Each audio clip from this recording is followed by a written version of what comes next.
वंदे मातरम मित्रों, जिसकी जवानी में रवानी थी, जिसका जोश भी उपानी थी, जीते जी अंग्रेजों के हाथ नहीं आने की जिसने ठानी थी, जिसने भारत माँ के लिए दी कुर्बानी थी, महज 14 वर्ष की अवस्था में जब अंग्रेजों ने जिस बालक को कैद किया, उनसे पूछा कि तुम्हारा नाम क्या है, तो बालक ने बताया आजाद। तुम्हारे पिताजी का नाम क्या है? स्वतंत्रता। तुम्हारा घर कहाँ है? जेल खाना। ऐसे ही अदम्य साहस, प्रतिभा के धनी और धैर्य जिनमें कुट कुट कर भरा था और आज़ादी के सपने लिए, ये बालक कोई और नहीं। आज हम लोग विशेष में चर्चा करेंगे चंद्रशेखर आज़ाद की।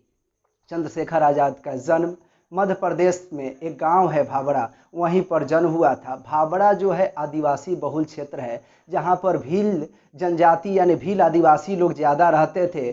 शुरुआत में भील आदिवासी लोगों के बच्चों के साथ खेलते हुए तीर धनुष में इन्होंने पारंगता प्राप्त की थी, काफ़ी निपुणता प्राप्त की थी। प्राथमिक शिक्षा इनका वहीं पर हुआ। चंद्रशेखर आज़ाद के पिताजी का नाम था पंडित सीताराम तिवारी, इनके माता का नाम था जगरानी देवी, और इनका जो जन्म हुआ था 23 जुलाई 1906 ईस्वी को हुआ था। प्राथमिक शिक्षा दीक्षा लेने के बाद काशी के विद्यापीठ में आकर अपना उच्च शिक्षा दीक्षा ग्रहण करने लगे। उसी बीच में आप देखेंगे कि जालियांवाला बाग हत्याकांड 1919 में होता है, जिससे इनके मन में काफ़ी चोटें पहुंचती हैं। इनको लगता है कि आखिर अंग्रेज कितना शोषण कर रहे हैं, बर्बरता की हद पार कर रहे हैं। उसके बाद आप देखते हैं कि असहयोग आंदोलन गांधी जी के द्वारा शुरू किया जाता है। आपको एक बात पता होना चाहिए कि गांधी जी के द्वारा असहयोग आंदोलन जो शुरू हो रहा है, इसमें ये जाकर शामिल होते हैं और उसी बीच इनको पकड़ा जाता है और अंग्रेज अधिकारी के द्वारा 15 कोड़े लगाकर इनको छोड़ देने का आदेश दिया जाता है। चूँकि इनकी अवस्था 14 वर्ष की होती है, अतः इनको जेल में नहीं डाला जा सकता है। 15 कोड़े लगाए गए हैं। हर कोड़े के साथ इन्होंने अपने अदम्य साहस, धैर्य और वीरता का वहाँ पर परिचय दिया है। हर कोड़े के साथ इन्होंने वंदे मातरम और भारत माता की जय के नारे और उद्घोष लगाते रहे। घटना ये होती है कि चौरी चौरा कांड होता है, यानी असहयोग आंदोलन बड़े जोर शोर से आगे बढ़ता है। और ऐसे में ही एक घटना होती है उत्तर प्रदेश के गोरखपुर में चौरी चौरा नामक स्थान पर कुछ लोग असहयोग आंदोलन में अलग अलग जगह प्रदर्शन करते हुए वहां के पुलिस थाने को जला देते हैं, जहां पर बहुत से पुलिस जिंदा जल जाते हैं। इससे क्षुब्ध होकर गांधी जी असहयोग आंदोलन को वापस ले लेते हैं। लेकिन आज़ाद के आंखों में आज़ादी के सपने थे और अंग्रेज की बर्बरता और अंग्रेजों के शोषण करने के जो तौर तरीके थे, अंग्रेजों के द्वारा हिंसा किया जाता था, कहीं ना कहीं ये ठान लिए थे कि उनको उन्हीं के तरीकों से जवाब देना है। अतः जब चौरी चौरा कांड, हत्याकांड होता है, उसके बाद यहाँ देखा जाता है कि गांधी जी ने असहयोग आंदोलन को वापस ले लिया है। उसके बाद गांधी जी से हटकर इन्होंने कुछ सोचा, अपने क्रांतिकारी विचारों को आगे बढ़ाने का प्रयास किया। इसी बीच इनका संपर्क होता है राम प्रसाद बिस्मिल से।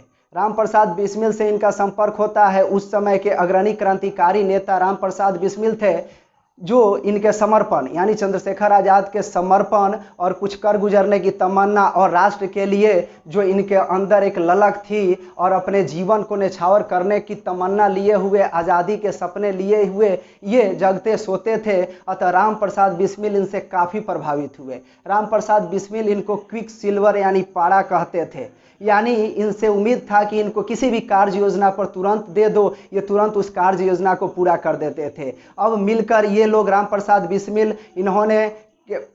बिस्मिल के साथ मिलकर इन्होंने क्रांतिकारी गतिविधियों को आगे बढ़ाया। इसी बीच षड्यंत्र होता है। 1925 में काकोरी कांड होता है, यानी सरकारी खजाना यानी रेल से सरकारी खजाना जो जा रहा है उसको लूटने का प्रयास किया जाता है, जिसमें राम प्रसाद बिस्मिल, सुखदेव, राजगुरु और ये सब लोग मिलकर, रोशन सिंह भी उसमें शामिल हैं, तो ये सब लोग मिलकर वहाँ पर काकोरी जो कांड था उसको अंजाम देते हैं।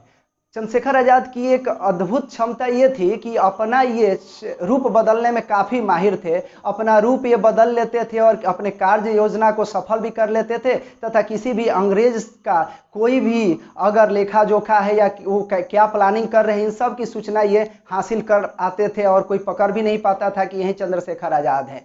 अब क्या हुआ है कि जब काकोरी लूट कांड हुआ है, यानी काकोरी षड्यंत्र के बाद अंग्रेज जो है राम प्रसाद बिस्मिल को, रोशन सिंह को, अशफाक उल्लाह खां को और चंद्रशेखर आज़ाद को काफ़ी खोजते हैं। उसी बीच ये क्या करते हैं कि झांसी में चले जाते हैं और वहीं से झांसी के ओरछा के जंगलों में ये अपना भेष बदल बदल कर रहते हैं और वहाँ कुछ बच्चों को पढ़ाते हैं और वहीं से क्रांतिकारी गतिविधियों को आगे बढ़ाते हैं। चूँकि काकोरी षड्यंत्र के बाद राम प्रसाद बिस्मिल, अशफाक उल्लाह खां और रोशन सिंह को फांसी की सजा दे दी जाती है। उसके बाद क्या घटना घटित होता है कि 1927 में साइमन कमीशन आता है, यानी 1919 का जो जलियांवाला बाग हत्याकांड हुआ था, असहयोग आंदोलन चला था। और उसके बाद आपको एक बात पता होनी चाहिए कि हिंदुस्तान रिपब्लिक एसोसिएशन HRA 1924 में गठित किया गया था राम प्रसाद बिस्मिल के द्वारा, जिसमें ये सब लोग, चंद्रशेखर आज़ाद, ये सब लोग मिलकर कार्य करते थे। अब घटना आगे बढ़ रही है और राम प्रसाद बिस्मिल को चूंकि सजा हो जाती है, उसके बाद कहीं ना कहीं अब टोटल जिम्मेदारी चंद्रशेखर आज़ाद पर आ जाती है। अब क्या होता है कि फिरोज शाह कोटला जो मैदान है वहाँ पर ये लोग एक 1928 में बैठक कर रहे हैं और हिंदुस्तान रिपब्लिक एसोसिएशन को हिंदुस्तान सोशलिस्ट रिपब्लिकन आर्मी कर देते हैं, उसका नाम बदलकर। और उसके बाद आगे के क्रांतिकारी गतिविधियों को भगत सिंह, सुखदेव तथा राजगुरु के साथ मिलकर चलते हैं। लेकिन इसी बीच एक जो घटना है 1927 में जो साइमन कमीशन आया था, जिसमें केवल अंग्रेज अधिकारी थे और 1919 से लेकर 1926 तक की जो भी घटित घटनाएं भारत में क्रांतिकारी विचारों को लेकर हुई थी, उस पर एक रिपोर्ट उनको सौंपना था। अतः यहाँ पर साइमन कमीशन का पुरजोर विरोध किया जा रहा था, जिस विरोध में अग्रणी नेता के रूप में पंजाब से लाला लाजपत राय काफ़ी विरोध कर रहे थे। हुआ यूं कि लाला लाजपत राय विरोध कर रहे थे, उसी बीच पुलिस ने उन पर लाठी चार्ज कर दिया और लाठी उनके सर पर लगी और लाठी सर पर लगने के कारण कुछ दिनों के बाद उनकी मृत्यु हो जाती है। इससे काफ़ी आहत होते हैं चंद्रशेखर आज़ाद और चंद्रशेखर आज़ाद, भगत सिंह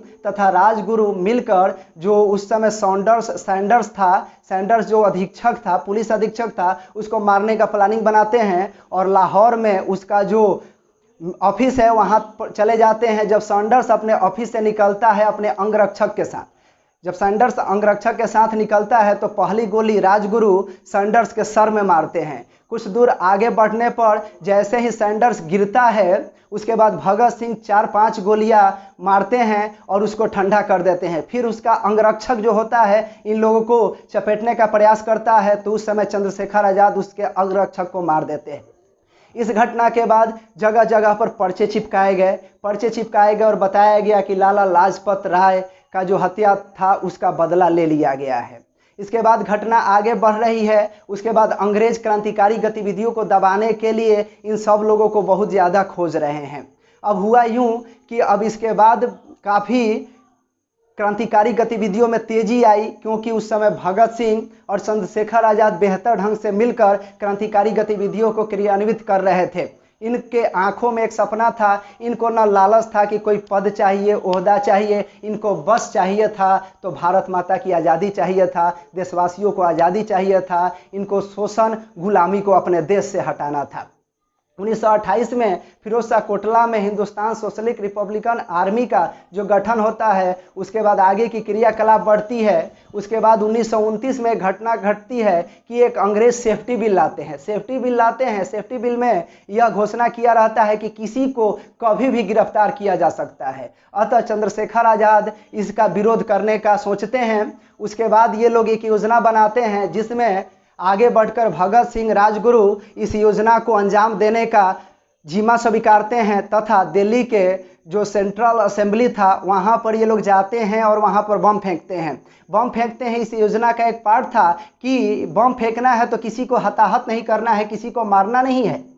ये जो अंग्रेज बहरे हो चुके हैं इनको जगाना है। साथ ही साथ इन लोगों के दिमाग में एक बातें थी कि ऐसा करने से हमारे देश में एक लहर आज़ादी की उठेगी, बहुत से युवा इसमें शामिल होंगे और देश अपना आने वाले भविष्य में आज़ाद हो जाएगा। अतः ये लोग अपनी गिरफ्तारी देते हैं। वहाँ पर भगत सिंह, राजगुरु वंदे मातरम का नारा जय घोष लगाते हुए भारत माता की जय अपने आप को गिरफ्तारी देते हैं। इनके गिरफ्तारी से देश में एक आक्रोश उत्पन्न होता है और जगह जगह अनेक क्रांतिकारी गतिविधियां उत्पन्न हो जाती हैं। इसके बाद चंद्रशेखर आज़ाद जो हैं ये जाते हैं और जवाहरलाल नेहरू से आनंद भवन में मिलते हैं और उनसे कुछ मदद मांगते हैं कि आगे की योजनाओं पर किसी भी तरीके से कुछ मदद करिए। आप लोगों को एक बात पता यहाँ होनी चाहिए, ध्यान में होना चाहिए, क्रांतिकारी गतिविधियां जो भी ये लोग करते थे तो कांग्रेस जो था उस समय जो भी उदारवादी नेता लोग थे शिकायत करते थे। लेकिन जब इन लोगों का किसी भी प्रकार से फांसी की सजा हो जाती या इनका जब किसी भी प्रकार से शहादत हो जाती तो फिर वो उसको भुनाते थे, लेकिन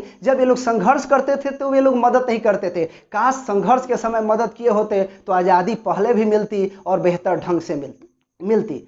हुआ घटना ये कि उसके बाद वहाँ से जवाहरलाल नेहरू से मिलने के बाद ये आते हैं, उसके बाद ये सुखदेव से मिलने के लिए इलाहाबाद, जो आज का प्रयागराज जो है, वहाँ के अल्फ्रेड पार्क में सुखदेव को बुलाते हैं मिलने के लिए। लेकिन जिस क्षेत्र में आज़ाद रहते हैं वहाँ के लोग, बहुत से लोग इनको जानते पहचानते हैं, उसी में से किसी ने मुखबिरी किया है। जब आप इतिहास को टटोलते हैं, जानते हैं, तो भारत में जितने भी युद्ध हुए हैं या भारत में जब भी कोई जीता है उसमें आप देखिएगा कि किसी ने अपने शक्ति से जीतने के बजाय यहाँ किसी न किसी ने घात किया है, किसी न किसी ने उन लोगों को मदद किया है, मुखबिरी किया है। इस वजह से यहाँ अनेक योद्धा शहीद हुए या देश में अनेक लोगों का शासन हुआ। फिर वो घटना यहाँ रिपीट करती है और चंद्रशेखर आज़ाद अल्फ्रेड पार्क में हैं, इसकी सूचना, गुप्त सूचना दे दी जाती है। उसके बाद जो अंग्रेज अधिकारी हैं इनको तो खोज ही रहे हैं, वे चारों तरफ से अल्फ्रेड पार्क को घेर लेते हैं और सुखदेव जो हैं वहाँ पर, तो आज़ाद जी कहते हैं यहाँ पर कि सुखदेव तुम यहाँ से चले जाओ।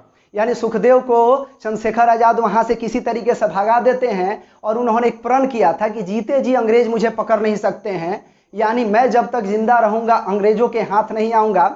सुखदेव को वहाँ से भगाने के बाद ये मोर्चा लेते हैं और बहुत देर तक लड़ाई चलती है, लेकिन अंत में एक गोली इनके पास बचती है, तो ये अंत में अपने सर में एक गोली मार लेते हैं और वहीं भारत माता के लिए अपने प्राणों को न्यौछावर कर देते हैं और मरते दम तक अपना जो आन बान शान था और जो उन्होंने प्रण किया था उसको निभाते हैं। यानी आप देख सकते हैं कि आज़ादी के बाद ये जो क्रांतिकारी गतिविधियां थी या क्रांतिकारी जो लोग थे, चाहे चंद्रशेखर आज़ाद हो, भगत सिंह हो, राजगुरु हो, सुभाष चंद्र बोस हो, इन लोगों को वह जगह नहीं मिला आज़ादी के बाद जो इन लोगों को मिलना चाहिए था, क्योंकि इन लोगों ने जो योगदान दिया, जो कुर्बानियाँ दी, अपनी शहादत दी, उसका उचित मूल्यांकन होना चाहिए। और आज के जो भी युवा हैं उनके प्रेरणा स्रोत ये लोग हैं। अदम्य साहस था, रोबीला शरीर था, मूंछों परताव और भारत देश को आज़ाद कराने के लिए अपने प्राणों तक इन्होंने नहीं समझा।